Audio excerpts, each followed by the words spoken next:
Hi, I'm Kara. This is my channel, Darling Vulgarity, and today we're going to get into some really fun territory. Today we're going to talk about dark academia.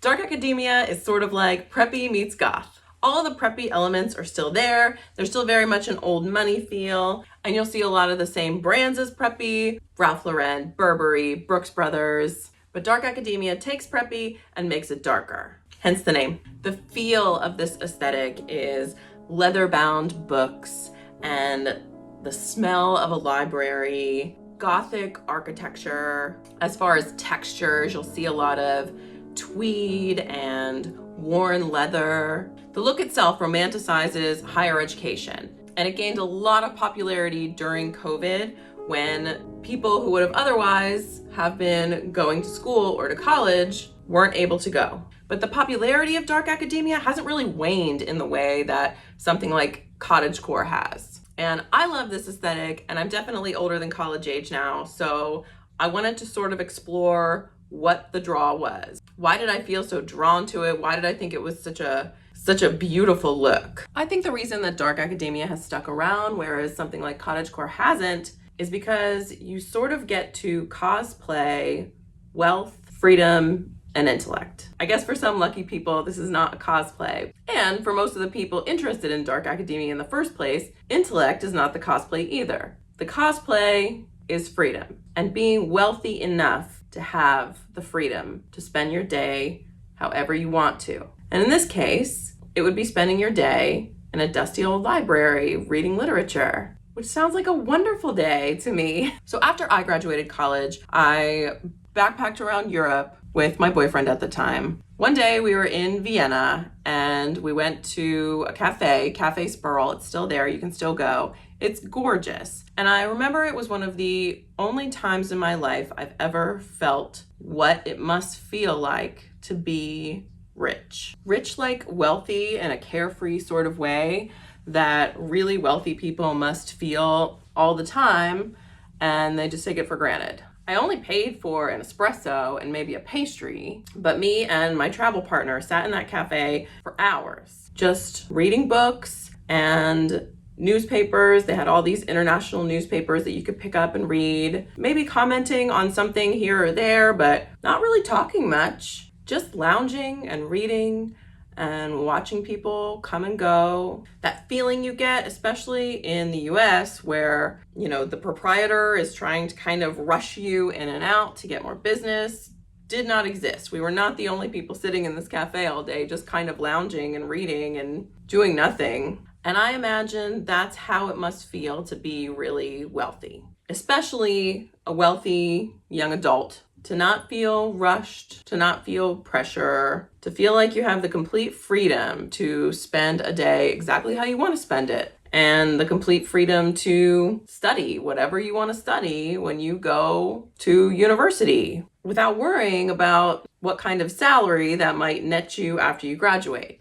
So you study literature, you study classical music. In dark academia, there's a deep reverence for the arts and for classic literature, ancient philosophies, things that all of us middle-class kids are sort of taught to fear because we won't be able to get a job after college. The commonly agreed upon essential text for dark academia is The Secret History by Donna Tartt. I just started reading The Secret History in preparation for doing this video. I have already read The Goldfinch by Donna Tartt, and I loved it, so no reason to think I won't love The Secret History as well. It's very, very good so far. Without giving away any spoilers for either book, one thing they both have in common is your main protagonist is somebody who does not come from wealth, but finds themselves in a situation with people who are very wealthy. They find themselves in an elite school or in an elite family, and they're sort of trying to play the part, from getting the right clothes to figuring out what the right fork to use is at the dinner table. And I think this really proves my point about what draws us to dark academia, that wealth equals freedom. And in Donna Tartt's novels, the reader gets to experience wealth vicariously through her central characters. But even with this rich, luxurious feel that dark academia has, the barrier to entry is pretty low.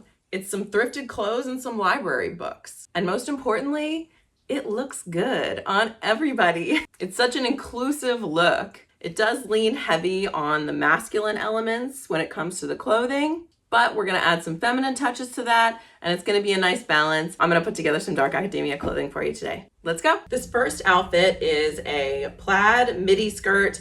It's kind of maxi length on me because I'm 5'4", so midi turns into maxi pretty easily. It's just a brown plaid skirt. You can get one at the thrift store. The belt is the Victorian hands belt from La Femme Noire. I really love this belt. The shirt is a vintage Orvis, like mother of pearl color, short sleeve silk top. I actually got this off of Poshmark for 20 bucks. I'm wearing some brown boots. These are actually a pair of heavy duty work boots by a brand called AdTech. So they're not fashion boots. They are definitely built to last for years and years and years. And with something like that, I will make the investment because I don't own one pair of brown boots besides this. And I think this is the only pair I'll need for hopefully 10, 20 years. The white top, the plaid skirt, and either some loafers, saddle shoes, brown boots. It's a great dark academia outfit all on its own. You can accessorize with belts, earrings, necklaces, rings, however you want. If it's colder, maybe throw on a tweed blazer over top. I've got my leather bag here that's big enough for a few books to fit, but you only need a couple of basic elements to get the look. If it's a little bit warmer outside and you don't necessarily want to layer a tweed blazer, you can use a vest as your layering piece. And since it's dark academia, you just want to make sure you're sticking with a darker color palette. Lots and lots of browns.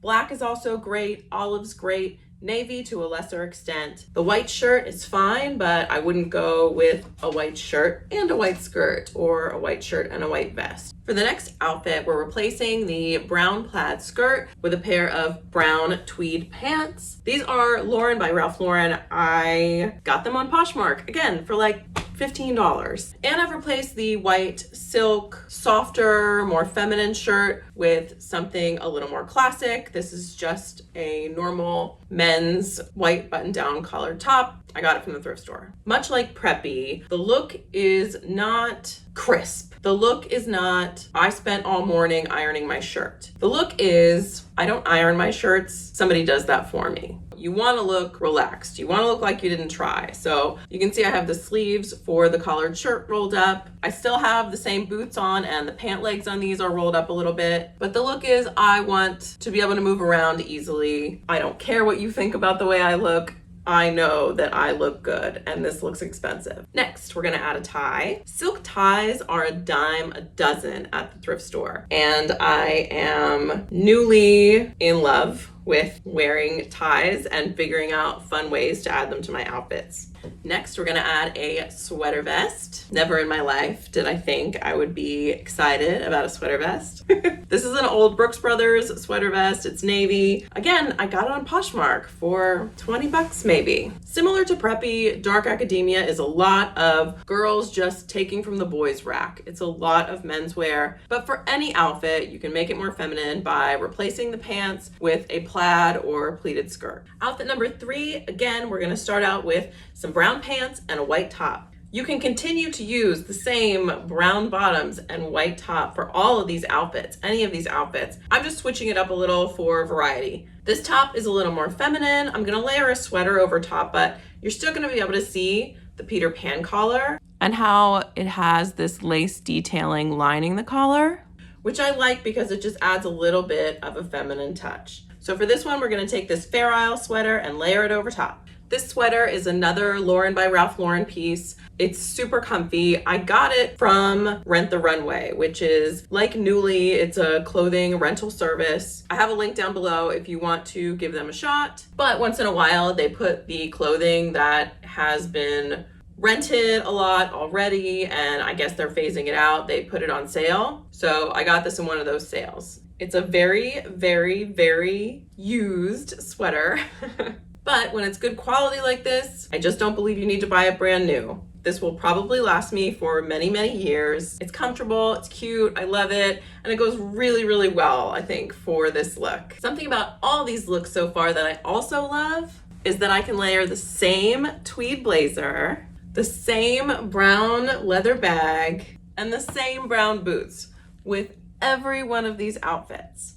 And I think when you buy things, especially leather, which usually means you're investing in a quality piece, it should go with a lot of things, and it should be something that lasts you a long, long time. This has been a very brown heavy video so far, but you can of course do this look with shades of black as well. So I'm going to show you an outfit now. This outfit is very simple. It's just black trousers and a turtleneck. Mine's burgundy. You could also just do a black turtleneck. You could do an olive. You can accessorize it a little bit. I've put my Victorian hands belt back on and my necklace. I replaced my brown boots with a pair of black loafers. But if you have just a pair of black Doc Martens, that works too. There's so many different ways to pull this look off, and they all just look so comfortable and yet polished. Appropriate for work, but cool enough that I would wear them outside of work. And then to top it all off, I have my black and gray houndstooth wool coat that I got from the thrift store.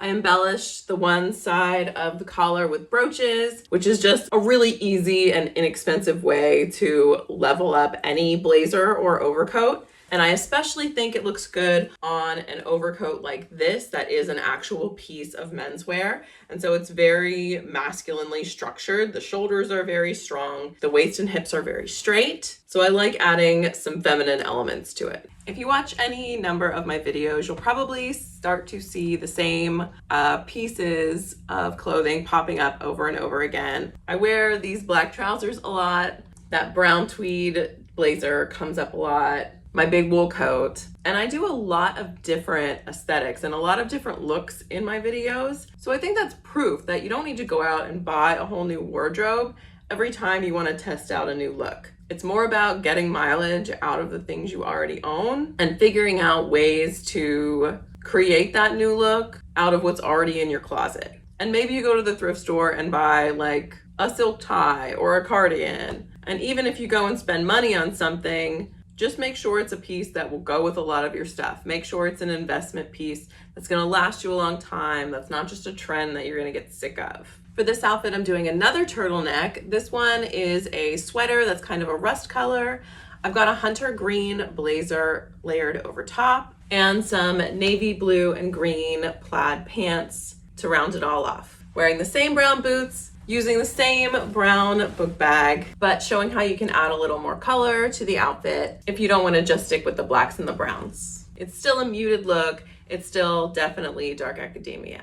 If any of these outfits start to feel too masculine for you, then just replace the trousers with a plaid skirt. It can be a longer or a midi length skirt like the one I wore at the beginning of this video, or it can be something shorter like the one I have on now. For this last look, I'm just taking some of the same pieces we've already used and turning it into a new outfit. So this is just a brown sweater that I've layered over top of the mini skirt that I just had on. I went back to my little Peter Pan collared button-up shirt and I've added a tie underneath. And I'm wearing the same boots I've had on almost this entire video. And I would top it all off with the same book bag. This look is much more about quality than quantity. And it's almost like taking a capsule wardrobe and figuring out how to make different outfits out of the same pieces again and again. Thank you so much for being here with me today. If you enjoyed this video, please check out some of my others and subscribe because I have more coming. Thanks for watching. See you next time.